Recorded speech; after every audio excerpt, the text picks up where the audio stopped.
자, 우리가 지난 시간에 이제 그 분산에 대해서 공부했었죠. 분산.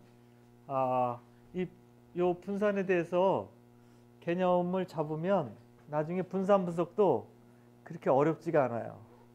어, 좀 전에 계산할 때 어떻게 계산했어요? 자, 각각의 값에서, 그죠?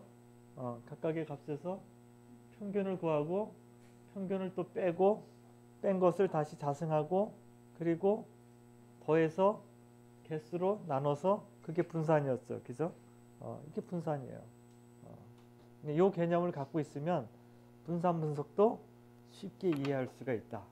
분산 분석도 그렇게 어려운 게 아니다. 자, 이건 뭐 아까 다 얘기했던 거고요. 상처 지름 이렇게 잴 때 다 더하면 이렇게 나오고 평균 자승해가지고 더하면 이렇게 나오고 이것을 좀 쉽게 구하는 공식이 이제 이거거든요. 쉽게 구하는 공식이 이 공식입니다. 이 공식으로 구하면 4.89 평방 센티미터 자승이 이렇게 나와요. 처음에는 센티미터를 썼는데 나중엔 자승이 분산은 자승으로 나오기 때문에 이게 좀 이제 맞지 않아서 그러면 나중에 여기다 루트를 씌우자. 루트를 씌우면 이게 이제 표준 편차가 되면서 이 표준 편차를 많이 쓰죠. 평균 표준 편차 이렇게 많이 씁니다.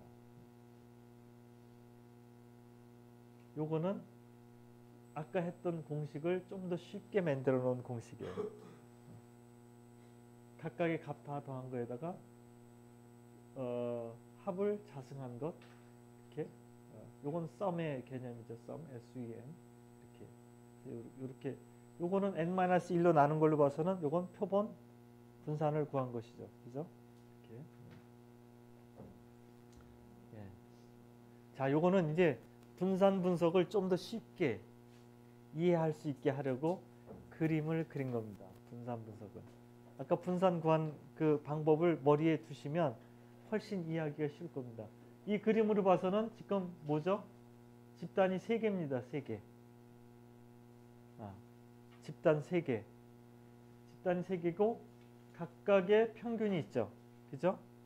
또 각각의 평균이 있어요. 이렇게 평균, 평균, 평균, 평균 이렇게 있어요. 그죠? 각각의 평균이 있어요. 그럼 우리는 분산을 어떻게 구할 수 있겠냐면 자, 우선 한 집단 내에서 분산 구할 수 있겠죠. 아까 구한 방법으로. 그죠? 그 다음에 또 다른 집단에 있어서 분산 또 구할 수 있겠죠.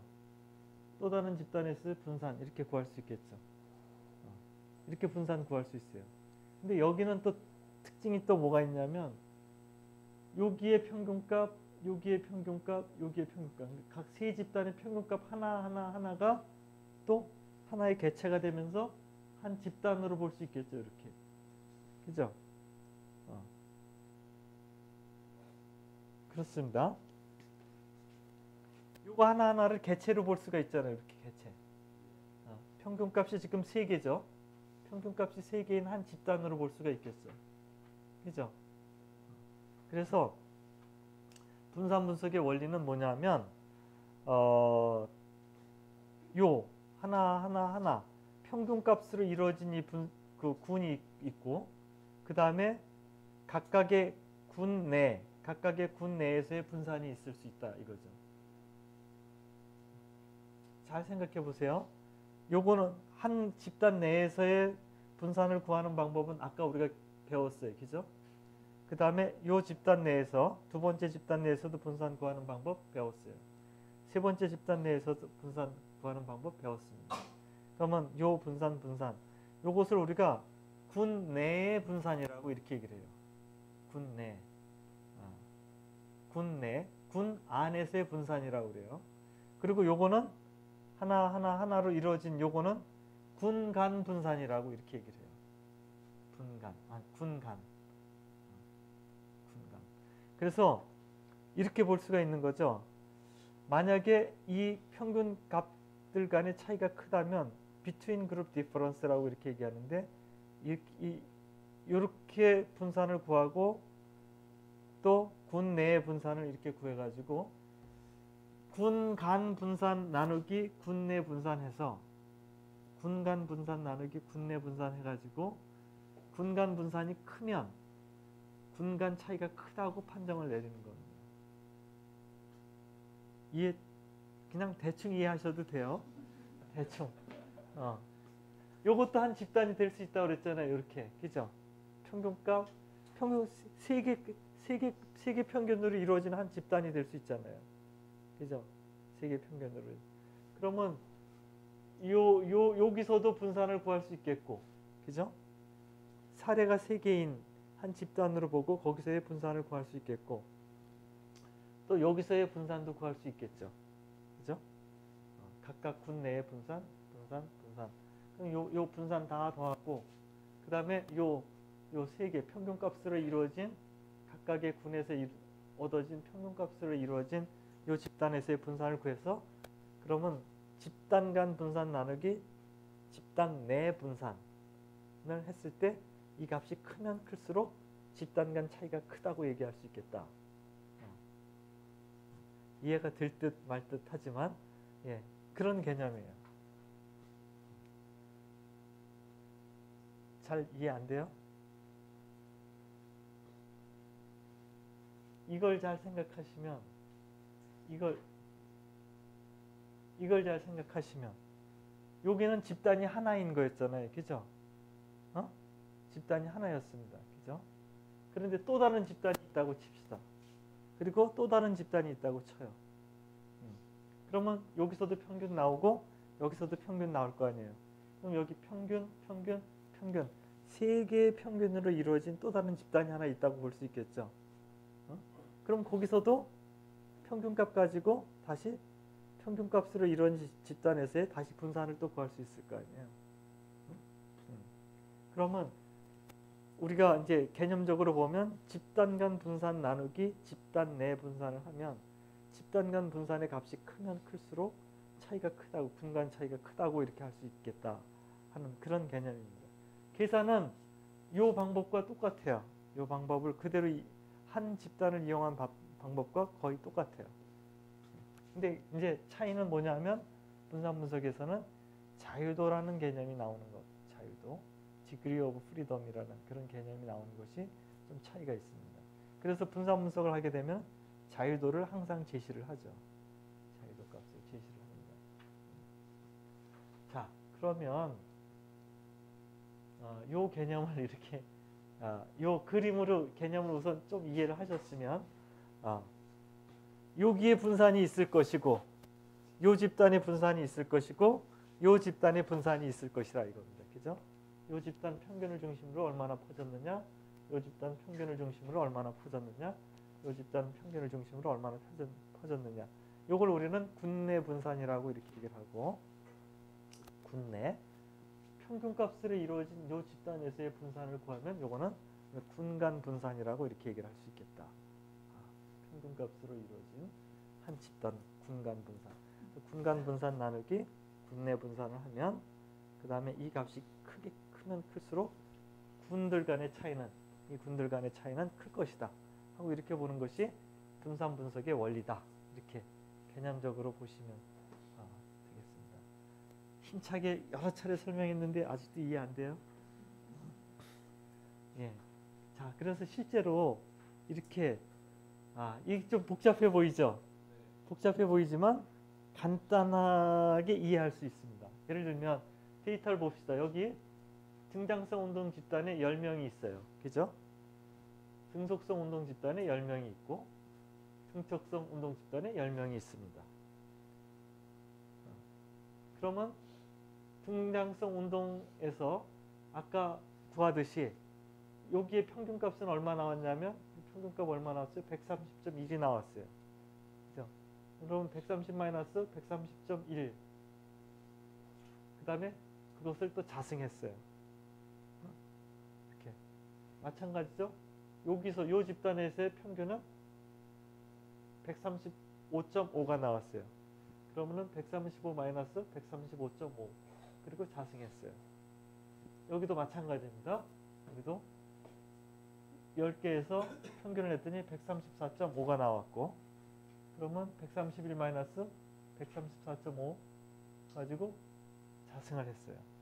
쭉 더했습니다. 그리고선 분산 구했어요. 첫 번째 집단의 분산은 3.66 구했어요.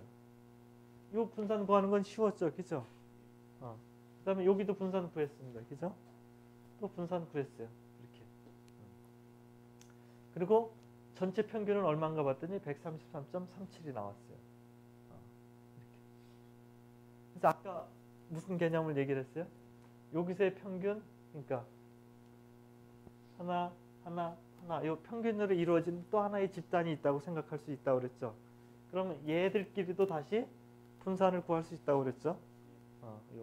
셋을. 왜냐면 요거에 대해서 평균 다시 구해가지고 여기서 또 평균 빼고 자승하고 여기서 평균 빼고 자승하고 여기서 평균 빼고 자승하고 더해서 나누기 또 해주면 되잖아. 그죠?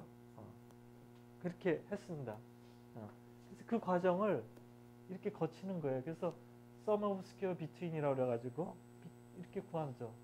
10케이스로 되어 있었고 133.10 마이너스 이렇게 해서 요거는 첫 번째 집단의 평균, 두 번째 집단의 평균, 세 번째 집단의 평균 빼기 전체 평균 하고 한 집단이 10개씩으로 이루어진 거니까 곱하기 10씩을 해준 거예요. 그래가지고 여기서의 구하면 165.10 이렇게 나오거든요. 그럼 요거를 아까 뭘로 나눴어요? 그룹이 3개였었죠. 3개였으니까 n-1로 나눠준다고 그랬으니까 뭐죠? 3-1 하면 2죠. 2로 나눠주죠.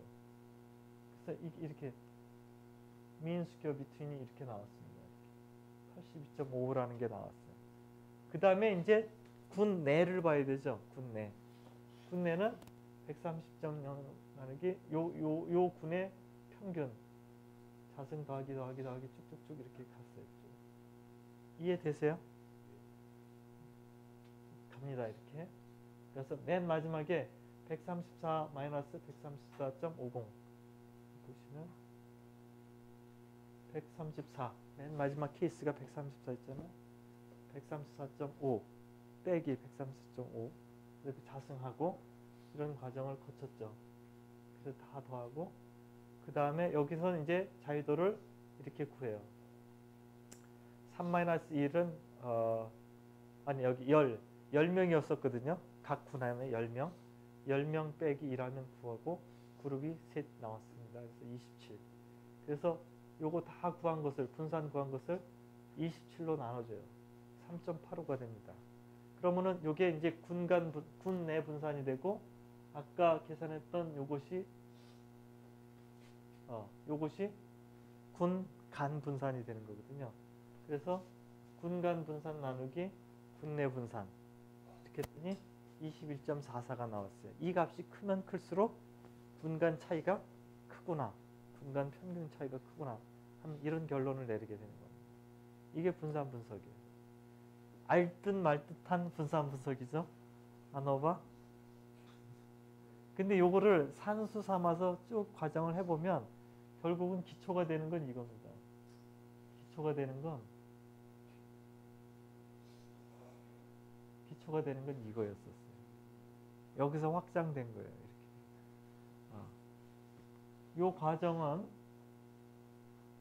요 과정은 여러분들 책에 있습니다. 책에 보시면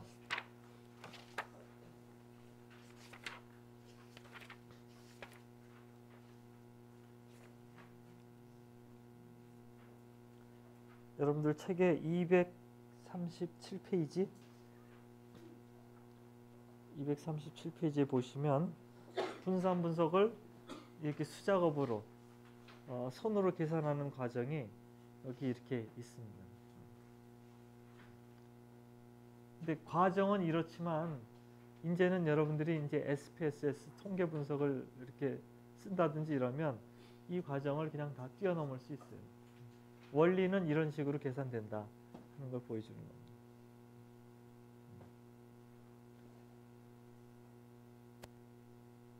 예.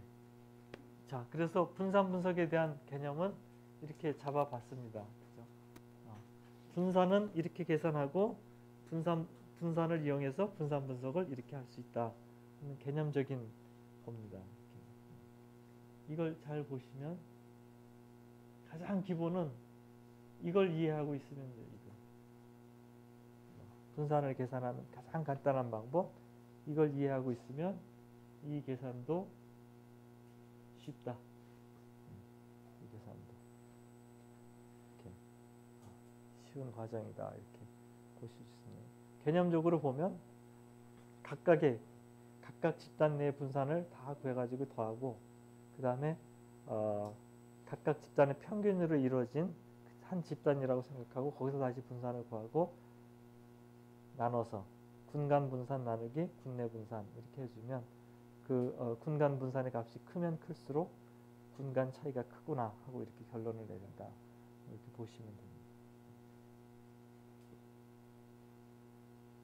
굉장히 그래서 이 그림을 보시면 각각의 군이 있죠. 세 군, 한 군, 두 군, 세 군. 각각의 군에서의 평균값도 있고, 그죠? 그 다음에 요 안에서의 평균값도 있고, 평균과 표준 분산을 구할 수 있고, 요 안에서의 평균과 분산 구할 수 있고, 요 안에서의 평균과 분산 이렇게 구할 수 있는데, 요것들의 분산 다 더한 것하고 요 위에 것 평균값으로 이루어진 집단에서의 분산 구해서 나눠주면 요 값이 요게 분자로 가고요. 요게 분모로 갑니다. 이 그림을 보면 이해하기도 굉장히 쉬워요. 분모 밑에 있으니까 저 위에 게 분자 이렇게 생각하시고, 그게 크면 클수록 분자 나누기 분모하는 값이 크면 클수록 군간 차이는 큰 것으로 볼 수 있겠다.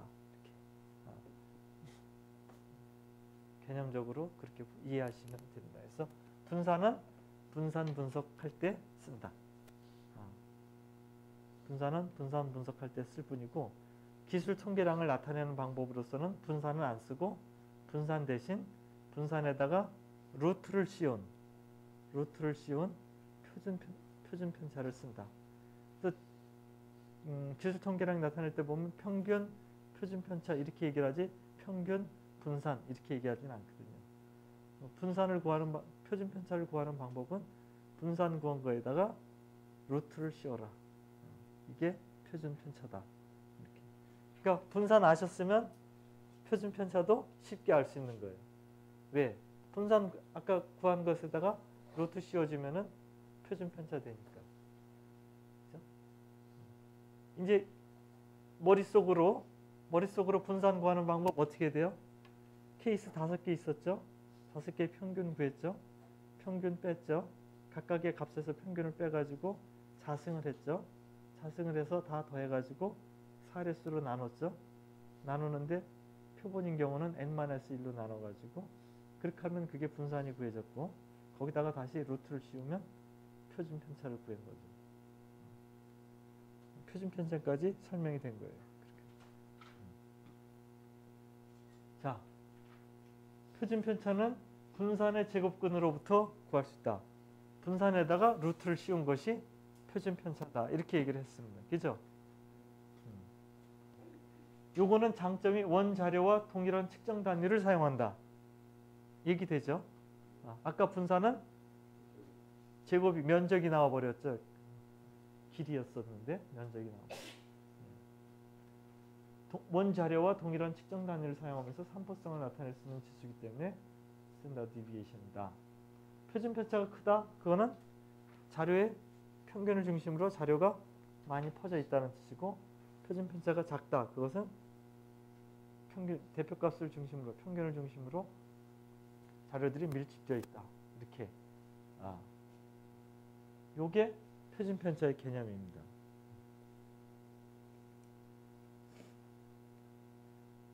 됐죠?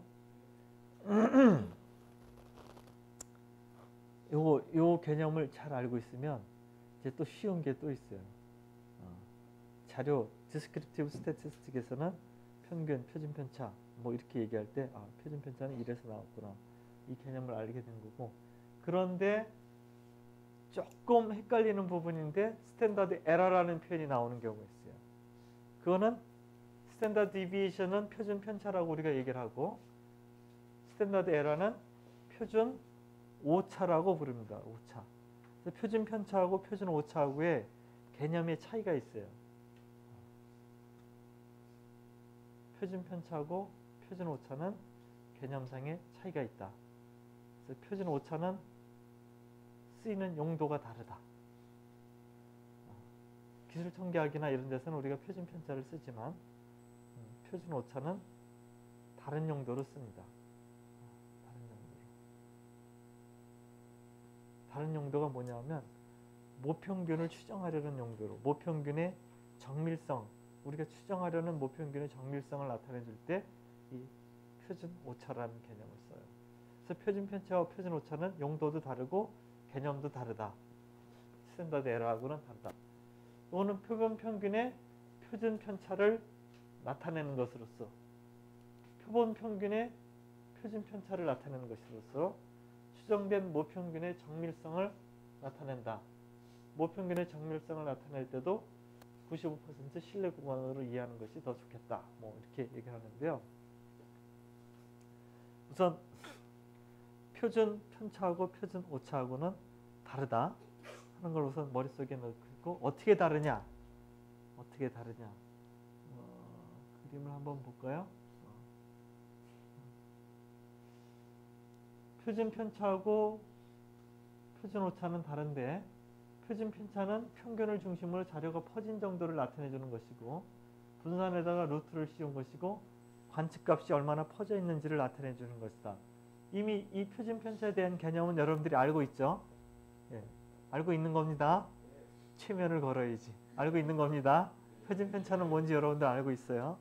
예, 알고 있는데 표준 오차는 그러면 우리가 표본으로부터 구한 이 평균이 있잖아요. 이 평균은 표본으로부터 얻은 평균이지 모집단의 평균은 아니잖아요. 모평균은 아니잖아요. 그죠? 그죠? 근데 우리가 추론 통계학에서는 어떻게 얘기를 해요? 표본으로 얻은 평균을 가지고 모집단의 평균을 우리가 추론하려고 그러는 거죠. 추정하려고 이러는 거죠. 그러면은 이 표본으로부터 얻은 평균 가지고 모집단의 평균을 추정할 때 표준 오차라는 것이 필요한 거죠. 물론 우리가 표본으로부터 얻은 이 평균 가지고 우리가 모집단의 평균을 추정을 할 때 이 모평균도 우리가 표본 평균도 이용을 하는데 이거는 모평균이 아니기 때문에 표본에서 얻어진 평균이기 때문에 모집단의 평균을 추정할 때 그때 우리가 표준 오차라는 개념을 쓰고 표준 오차라는 개념을 쓰면 우리가 모평균이 뭔지는 모르지만 어느 정도 범위 사이에 있겠다. 이런 걸 알려줄 때 표준 오차를 씁니다. 표준 오차를 쓴다. 표본의 평균이 얼마나 정확한지를 알려주는 것이다. 추정량의 정밀도를 나타내는 것이고 일반적으로 표준 편차하고 표준 오차 값하고 비교를 해보면 표준 오차 값이 표준 편차 값보다 작게 나와요. 작게 나오는 이유는 공식을 보면 알아. 공식을 보면 표준 오차는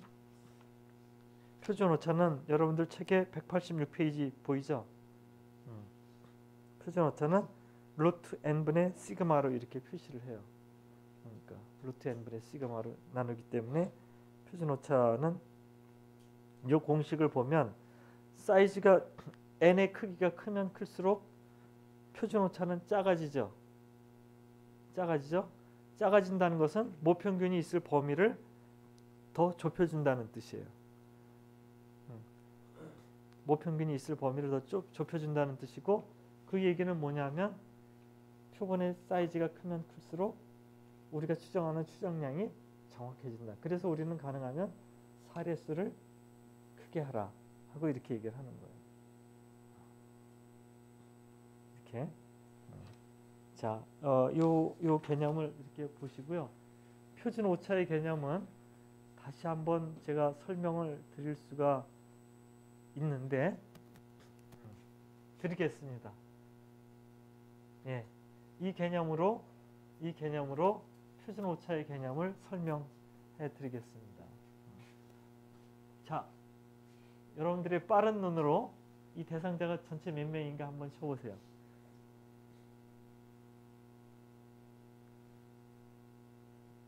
이 한 줄에 12명쯤 있을 겁니다.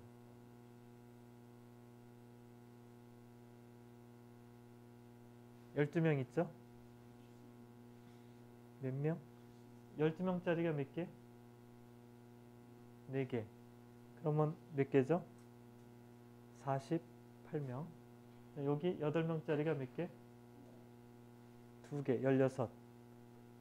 48 더하기 16 하면 몇? 총 72명 나옵니다. 그죠? 72명 나옵니다. 네, 그럼 모집단이 72명이에요. 72명인데 72명 중에서 5명짜리 샘플을 쭉쭉쭉쭉 뽑았어요. 이렇게 5명짜리 샘플들을 뽑았습니다. 이렇게. 샘플 사이즈가 5명인 것들을 이렇게 쭉 뽑았습니다. 그러면 여기 요 집단에서의 평균 표준 편차 구할 수 있겠고, 평균 표준 편차, 평균 표준 편차 이렇게 구할 수 있겠죠. 각각의 평균 표준 편차는 모집단의 평균하고 같겠어요, 다르겠어요? 같을 수도 있지만 다르기도 하죠. 그 차이가 나오면 그걸 우리가 샘플링 에러라고 이렇게 얘기를 하는 거죠. 여기랑 평균의 차이가 나온다든지 이러면 이거는 샘플링 에러라고 이렇게 얘기를 하는 거예요. 모집단을 그 샘플을 그렇게 뽑았기 때문에 모집단의 값하고는 일치하지 않을 수밖에 없는 샘플링 에러가 생기는 거죠. 이렇게. 이건 어쩔 수 없는 거예요. 우리가 5명 이렇게 랜덤 뽑았으니까. 자, 이 개념을 머리에 넣으시고 우리는 여기서 얻어진 평균값 가지고 여기를 추정할 뿐이죠. 그죠? 그죠? 표본 통계량 가지고 모집단의 평균을 추정할 뿐이에요. 근데 우리가 모집단을 모르는 경우가 많아요. 실제 모집단이 얼마나 되는지 모르는 경우가 많아. 그러니까 추정만 할 뿐이에요. 그죠? 자, 요 그림을 조금 자세하게 다시 한번 그려놓은 그림입니다. 이거 보시면 72명 중에서 5명짜리를 쭉 뽑았죠. 그러면 여기서 평균값들이 쭉 나올 거 아니에요. 각각의 평균값들이 쭉 나올 거 아니에요. 그죠? 그죠? 요 각각의 평균값들로 이루어진 분포가 하나 있을 수 있겠죠. 평균값들로 이루어진 분포들이 이렇게 정규 분포하면서 있을 거 아니에요. 얘네들은 정규 분포하고 얘네들은 정규 분포하면서 이러면서 여기서의 다시 또 평균값들을 또 구할 수 있겠죠. 평균들로 이루어진 표본 평균들로 이루어진 분포에서 다시 또 평균값을 구할 수 있겠죠. 그죠? 그 값은 모평균하고 일치합니다. 모평균하고 일치해요. 그 다음에 표본 평균들로 이루어진 값에서 다시 표준 편차를 구하죠. 표본 평균들로 이루어진 분포에서의 표준 편차를 우리가 구할 수 있죠. 구하면 그것을 우리는 표준 오차라고 그래요. 표준 오차의 개념 이해하셨어요? 표준 편차와 표준 오차의 개념 차이는 그렇습니다. 표준 편차는 어땠어요? 한 집단에서 평균 구하고 분산 구하고 다시 표준 편차 구했죠. 분산에다 두시워서. 그게 표준 편차였죠. 표준 오차는 어땠어요? 표준 오차는 표본 평균들로 이루어진 분포에서 평균을 구하고 거기서 다시 표준 편차를 구하면 그거는 뭐다? 표준 오차라고 얘기를 합니다. 그 표준 오차를 이용해서 모집단의 평균이 있을 범위를 우리가 구한다, 추정을 한다. 이렇게 그게 표준 오차다. 이렇게 얘기하면 되겠습니다. 자, 그러면 표준 편차하고 표준 오차는 구분해서 사용해야 된다. 이렇게 얘기했습니다. 그러니까 분산 얘기했고 표준 편차 얘기했고, 그죠? 그 다음에 표준 오차 얘기했습니다. 용도가 다르다고 이렇게 얘기를 했습니다. 용도가 다르다. 이렇게.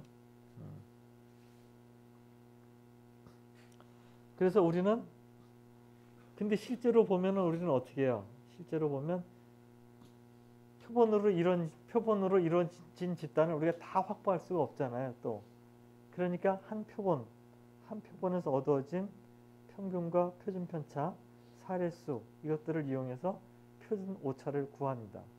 표준 오차를 구하고 모평균이 있을 범위를 알려주는 거예요.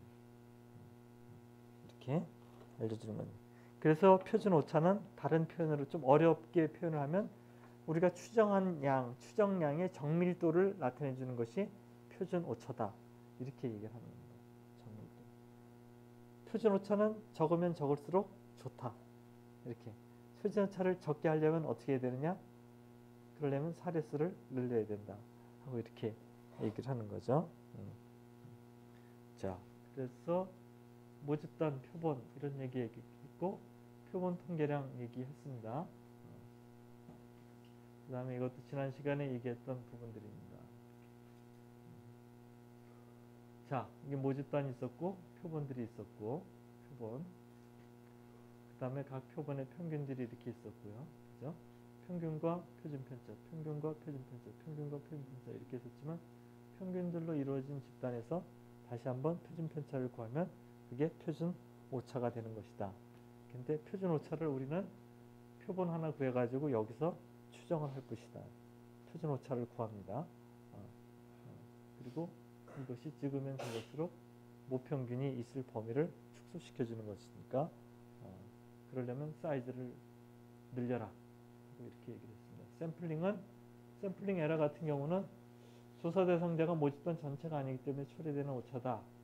50명의 어린이 용돈을 조사를 했더니만 이게 모평균입니다. 모평균이 17,750원인데 이게 모평균인데 5명만 끄집어내가지고 조사를 해보니까 2만원 나왔어요. 2만원하고 요거의 차이는 샘플링 에러가 되는 겁니다. 이렇게 표준오차 이렇게 얘기를 할 수 있겠고요. 이제 변동계수에 대한 얘기를 해보겠습니다. 변동계수, 변이계수에 대한 얘기를 하겠습니다. 어떤 자료가 어떻게 더 이렇게 변이가 더 크냐, 변동이 크냐 하는 걸 비교를 하려고 그럴 때 두 개 표본 집단 간의 상대적인 상포성을 비교할 때 사용한다. 꼭 두 개만 얘기하는 건 아닌데 두 개 이상도 가능한데 비교를 할 수 있는데 하여튼 그냥 제일 간단한 건 두 개다.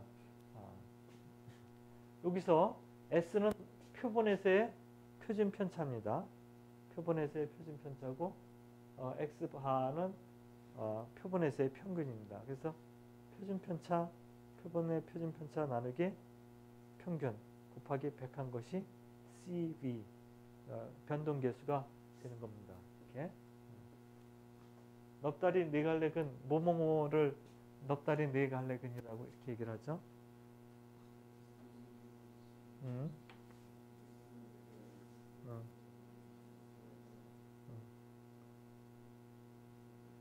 인터미디어스 그렇게 해서 4개를 얘기를 합니다. 그것에 대해서 그러면 어느 근육에서 네 가지 근육 어느 근육에서 가장 베리에이션이 크게 나오느냐 이런 걸 비교를 해보고 싶다. 그럼 각각의 평균값이 다 다른데 표준화를 해야 될 거 아니에요. 그럴 때 이 공식을 이용해서 비교를 해보겠다 하는 겁니다. 작업치료에서 모터 스킬을 측정한다든지 이럴 때 측정 도구를 사용한 값들이 다 다를 거 아니에요. 평균값 나오고 표준 편차 다 다르게 나오는데 어떤 측정 도구가 더 변이가 큰가, 베리에이션이 큰가 이런 것들을 비교하고 싶으면 이럴 때 코에피션트 베리에이션을 씁니다. 이렇게 서로 측정 단위가 다른 두 집단의 크기를 비교할 때도 이걸 쓸 수 있습니다. 측정 단위가 영어 성적이 베리에이션이 크냐, 수학 성적이 베리에이션이 크냐, 이런 거. 키가 베리에이션이 크냐, 몸무게가 베리에이션이 크냐. 측정 단위가 다르죠. 다름에도 불구하고 베리에이션을 비교를 한다든지 이럴 때는 코에피션트 베리에이션을 쓸 수 있다. CV를 평균값이 다른 경우에도 산포성을 비교하는 것은 적합하지가 않은데 코에피션트 베리에이션은 쓸 수가 있습니다. 그렇기 때문에 coefficient variation을 씁니다. 표준 편차만 가지고 평균값이 다른데 표준 편차만 가지고 비교를 하는 것은 적합하지가 않습니다. 산포성을 비교하기에는. 자, 이해되시죠? 예. 그래서 거기 책의 예를 보시면 검사 방법 A하고 검사 방법 B에 대해서 coefficient variation을 구해가지고 비교를 했죠. 그러면 검사 A하고 검사 B 중에 누가 더 variation이 크죠? 검사 B. 예, 검사 B가 더 variation이 큽니다. 이렇게. 그래서 우리 물리치료에서 사용한 예들을 한번 봤는데요. 이런 예가 있습니다. 쇼버 테스트라는 게 있고 modified 쇼버 테스트, modified 쇼버 테스트라는 게 있어요. 그럼 이 세 가지 방법으로 럼바 플렉션 익스텐션을 우리가 재는 방법인데, 줄자로 이렇게 재는 방법인데 어느 방법이 더 이 베리에이션이 적으냐 이런 것들을 알아보려면 이럴 때 각각의 평균 표준 편차를 구하고, 그리고 나서 그걸 이용해서 coefficient variation을 구하고, 그리고 나서 이 세 가지 방법을 비교를 할 수가 있습니다. 이렇게. 그래서 이제 이렇게 10cm, 10cm 위아래 이렇게 해놓고선 세 가지 방법을 비교를 합니다. 했어요 예전에?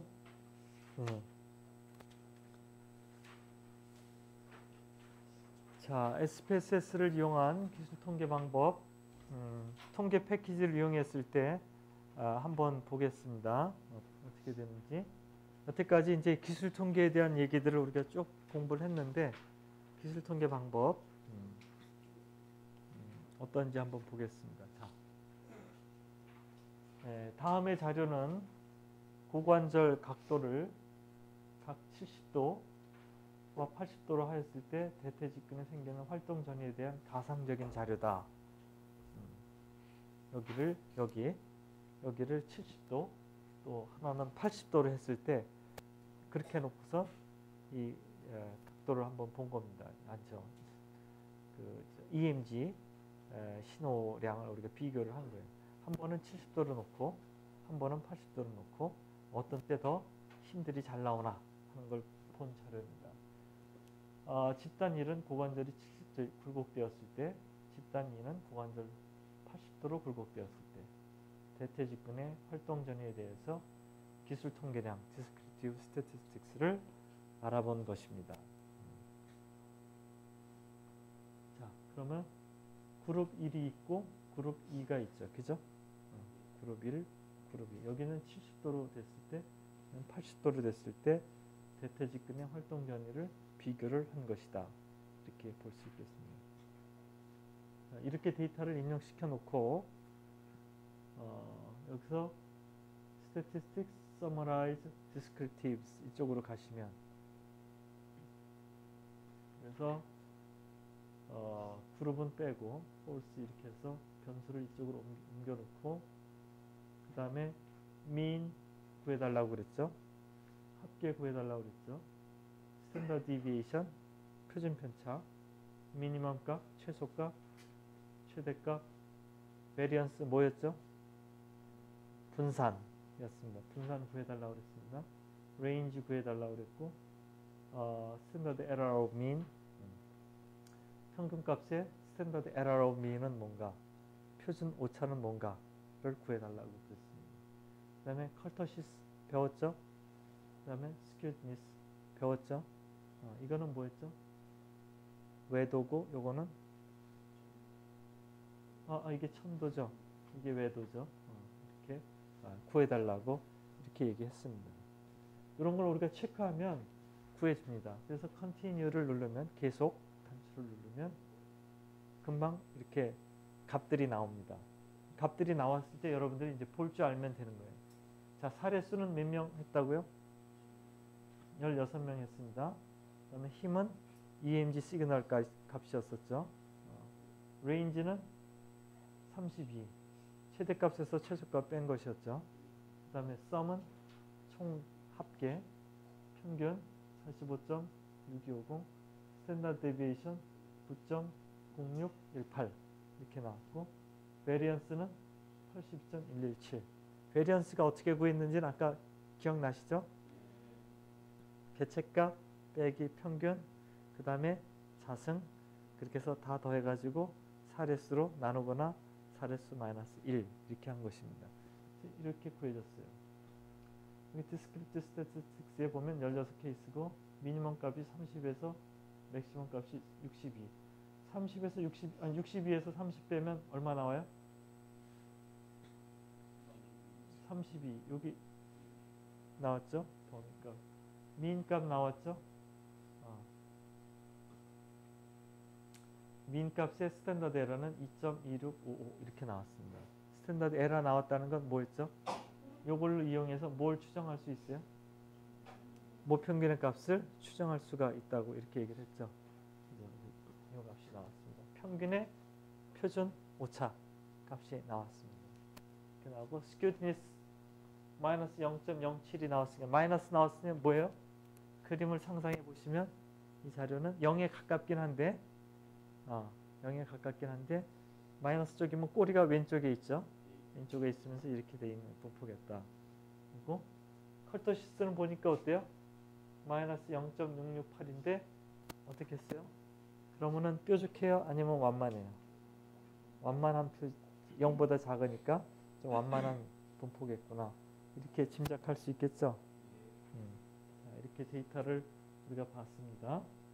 그리고 summarize를 가서 explore, 탐색, 자료를 탐색해보자 하고 이렇게 얘기를 하시면 그리고 이렇게 하고 여기 descriptive confidence interval은 95% mean, 신뢰 구간을 구해달라고 이렇게 얘기를 했어요. 신뢰 구간, 95% 신뢰 구간은 모평균이 있을 95% 신뢰 구간을 구해달라는 그 뜻이거든요. 그렇게 하고 여기다가 이제 퍼센타일 배웠으니까 백분위수 구해달라고 우리가 체크를 하면 이렇게 나옵니다. 여기는 아까랑 똑같죠? 그러면 이런 결과표가 나와요. 이런 결과표가 나오는데 자 그러면 어때요? 평균은 45.6250 나왔죠. 그죠? 평균 95% confidence 인터벌인데 하한 값은 얼마? 40.7963 상한 값은 50.4537 요 사이에 모평균이 있겠다. 그걸 95% 우리가 신뢰한다 하고 이렇게 얘기를 할 수 있는 거죠. 그 범위를 지금 알려주고 있어요. 자료가. 그다음 5% 트렌드 민이라는 것은 뭐냐면 양쪽의 극단 값을 5% 빼고 이쪽 5% 빼고 평균을 이렇게 구하는 거죠. 그렇게 평균을 구했더니 45.5833 극단 값을 빼고 계산한 값이나 다 포함하고 한 계산한 값이나 거의 변화가 없죠. 이거는 거의 뭐 정규 분포하는 이런 자료구나. 극단 값의 영향은 별로 받지 않고 그런 걸 우리가 이 자료로 알 수 있겠습니다. 미디안 값도 비슷해요. 평균 값하고 그죠? 평균 미디안 값 그죠? 비슷해요. 베리언스 구해줬어요. 분산. 그다음에 표준 편차 구해줬습니다. 분산에다가 루트 씌우면 이거라고 그랬었죠. 분산에다가 제곱근 값 구하면 이거 나옵니다. 혹시 여러분들 휴대폰에 있는 계산기로 82.117에 루트 씌워주면 아마 이거 나올 겁니다. 9.0618 이렇게 나오나 안 나오나 확인해 보세요. 그러면 분산 이렇게 친절하게 구해졌고 최소값, 최대값, 레인지, 범위 여기서 여기 뺀 거 32 나왔다고 나와있고 인터쿼터일 레인지 4분위수 14 이렇게 구해주고요. 4분위수 아까 얘기 나왔죠. 4분위수는 어떻게 구한다고 그랬어요? 퍼센타일로 만들어 놓고 25번째, 75번째, 75번째에서 25번째 값을 빼면 레인지 나온다 그랬죠. 그죠? 스큐니스 구해줬고 컬터시스 구해줬고 예. 스탠다드 에러 이렇게 나왔잖아요. 이 값의 스탠다드 에러가 나왔다는 것은 45.625 플러스 마이너스 2 곱하기 2.2655 이렇게 하면은 요 범위가 나옵니다. 이해되세요? 요 표준 오차를 구해줬기 때문에 평균 플러스 마이너스 2 곱하기 2.2655 이렇게 하면은 요 값들이 나옵니다.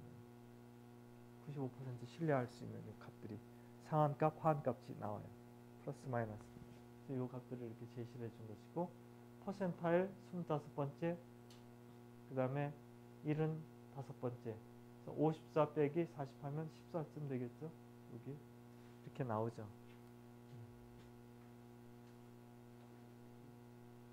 그래서 이제 이렇게 디스크립티브 스태티스틱스를 우리가 쉽게 볼 수 있습니다. 거기 193페이지 한번 보시겠어요? 193페이지에 밑에 보시면 뭐라고 쓰여져 있죠? 평균의 95% 신뢰 구간은 모평균의 값이 40.7963부터 50.4537 사이에 존재할 확률이 95%임을 나타내고 계산은 45.6250 평균 플러스 마이너스 2 곱하기 표준 오차.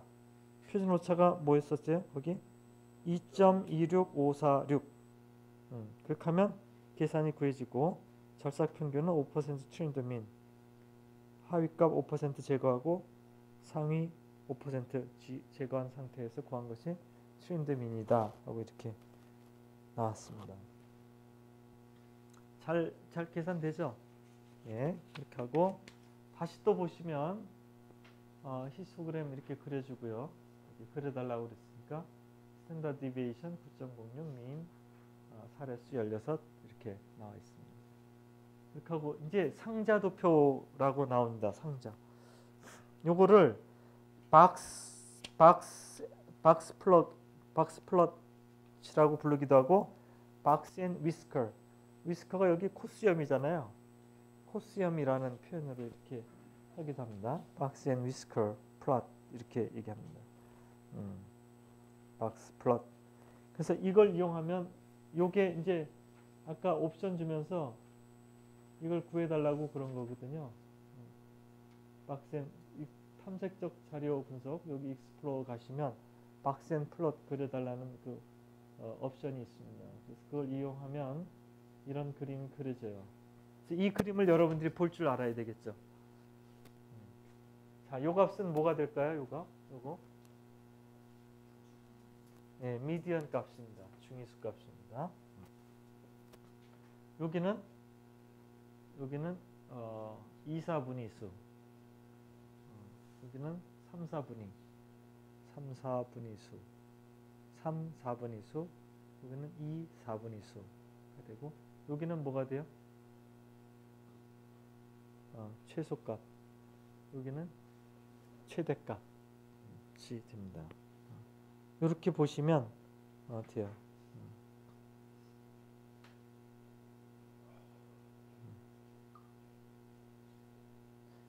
요거 하나만 봐도 자료가 어떻게 분포되어 있는지를 금방 알 수가 있습니다. 극단값이 어디쯤에 위치되어 있는지 이렇게 하고 4분위하고 극단값의 길이가 길면 이거는 어떤 분포를 가지고 있구나 하는 걸 이렇게 알 수 있겠습니다. 거의 이 분포는 정규 분포에 가까운 그런 걸로 알 수 있겠습니다. 네. 그 다음에 요건 이제 디스크립티브 스태티스틱스와 관련해서 흔히 할 수 있는 설문 분석 방법을 제가 설명을 드리는 겁니다. 여러분 그 설문지를 하다 보면은 복수로 선택하도록 하는 그런 설문 문항들이 있어요. 하나만 선택하는 것이 아니라 요거는 이제 예를 들면 이런 거죠. 지난 1년 동안 현재까지 통증을 예방 또는 치료하기 위해서 어떤 방법을 사용했습니까? 이거는 하나만 있을 수가 있는 답변이 아니죠. 그런 경우는 하나일 수도 있고 두 개일 수도 있고 세 개일 수도 있고 뭐 이렇게 어떤 사람은 두 개일 수도 있고 어떤 사람은 하나일 수도 있고 그럴 경우에 어떻게 데이터를 입력시키고 어떻게 데이터를 분석하는 거야. 이런 걸 우리가 다중응답이라고 그래요. 또 다른 데서는 복수응답이라고 이렇게 얘기하기도 하죠. 다중응답과 복수응답 설문지인 경우에 이 디스크립티브 스태티스틱스를 어떻게 구하느냐. 이때는 데이터 입력 방법서부터 조금 달라야 됩니다. 데이터 입력 방법부터. 그래서 이런 경우는 우리가 이렇게 해요. 요게 선택됐으면 1, 선택 안 되었으면 0. 요게 선택됐으면 1, 선택 안 됐으면 0. 요게 선택됐으면 1, 안 됐으면 0. 선택됐으면 1, 안 됐으면 0. 이런 식으로 데이터를 입력시키는 겁니다. 이해되세요? 그래서 요걸 보면 어떻게 되겠어요? 첫 번째 응답자는 휴식이라는 걸 선택했고 개인 운동은 선택 안 했습니다. 그죠? 그 다음에 약물요법은 선택됐고 재활치료, 대체요법은 선택 안 한 그런 상황입니다. 이렇게 데이터가 입력이 돼요. SPSS 데이터. 그 다음에 두 번째 응답자는 어떻게 되겠어요? 1번 yes, 2번 yes, 3번 no, 4번 no, 5번 yes. 이렇게 데이터를 입력시키는 겁니다. 만약에 이거 하나만 선택하게 했다면 이렇게 데이터를 입력시킬 필요가 없죠.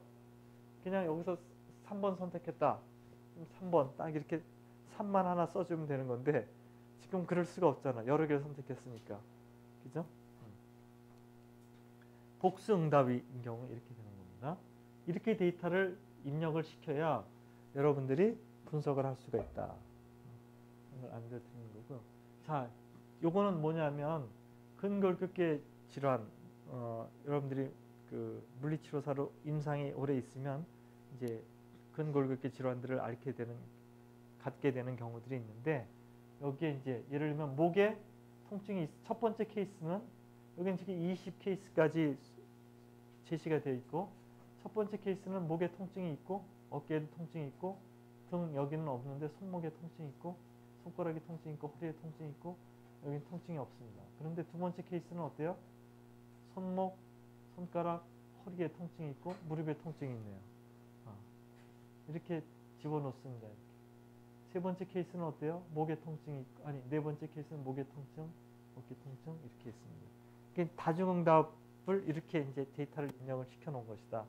이렇게 보시면 데이터를 여러분들이 분석할 땐 어떻게 하셔야 되냐면 지정을 해줘야 돼요.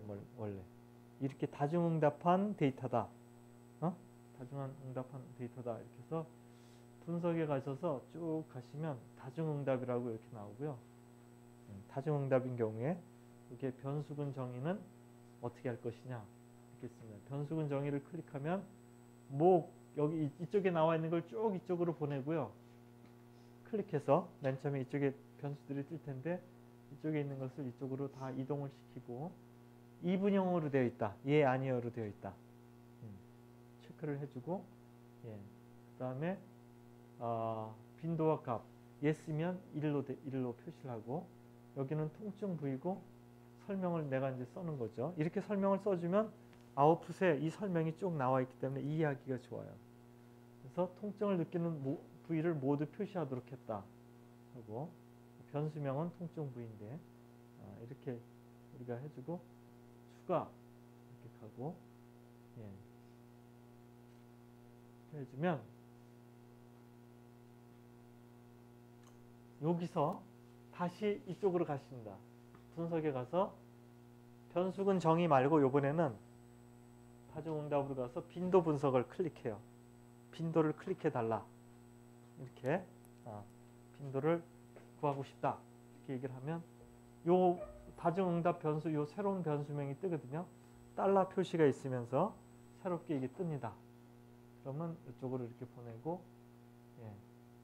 통증 부위를 구하고 그 다음에 계속 누르면 목에는 16명, 케이스 16명, 10.5%가 나타났고 어깨는 24건, 그 다음에 등 7건, 팔꿈치 4건, 손목 26건 이렇게 해서 총 152건의 통증 부위가 이렇게 표시가 됐다 하고 이렇게 쭉 나와줍니다. 이렇게. 퍼센트 나오죠? 이게 100%고요. 요거는 케이스 퍼센트입니다. 케이스 퍼센트라는 건 뭐냐면 총 대상자가 32명 조사했거든요. 32명 조사했는데 16명이 목에 통증이 있다고 그래서 50%, 32명 중에 24명이 어깨에 통증이 있다고 그래가지고 75%, 이렇게 등 7명 있다고 그래가지고 21%, 이런 식으로. 요건 케이스 퍼센트는 그 의미입니다. 32명 중에 이렇게 나왔다. 하나. 그래서 이 다중응답인 경우에 디스크립티브 스태티스틱스를 구하는 방법이 이렇게 설명이 되어 있습니다. 어때요? 여기까지 잘 따라왔어요? 그래서 복수응답은 이런 식으로 디스크립티브 스태티스틱스를 봅니다. 여기까지 하고 다음 시간에 이제 정규분포와 나머지를 하도록 하겠습니다. 이제 쉬시면 되겠습니다.